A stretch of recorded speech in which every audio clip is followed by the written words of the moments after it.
আসসালামু আলাইকুম। আজকে আমি কচুর মুখি দিয়ে ট্যাংরা মাছের ঝোল রান্না করলাম। তাহলে সবাই প্রথম থেকে শেষ পর্যন্ত পুরো ভিডিওটা দেখে নিও।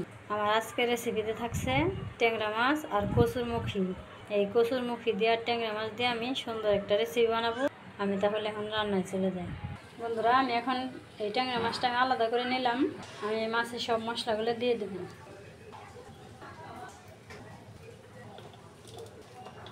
এখন আমি কড়াইতে তেল দিয়ে দেবো।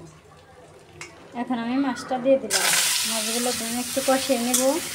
বন্ধুরা, আমি ভালো করে কষিয়ে নিলাম। এখন আমি মাছটা নামিয়ে নেব। এই বাটিতে ঢেলে নিলাম। এখন আমি এই কড়াইতে আর একটু তেল দিয়ে দিব। দিয়ে দিলাম, কাঁচামরিচ দিয়ে দিলাম। এখন আমি বাকি মশলাগুলো দিয়ে দেব। সব মশলাগুলো দিয়ে দিলাম। এখন আমি একটু কষিয়ে নেব। এখন আমি কচুর মুখিগুলো দিয়ে দেবো।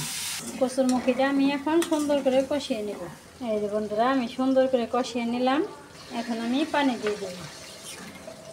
এখন আমি মাছগুলো দিয়ে দেব। এই যে বন্ধুরা, পানি দেওয়া হয়ে গেল। বন্ধুরা, আমার কচুর মুখি দিয়ে ট্যাংরা মাছের ঝোল হয়ে গেছে। এখন আমি নামিয়ে নেব।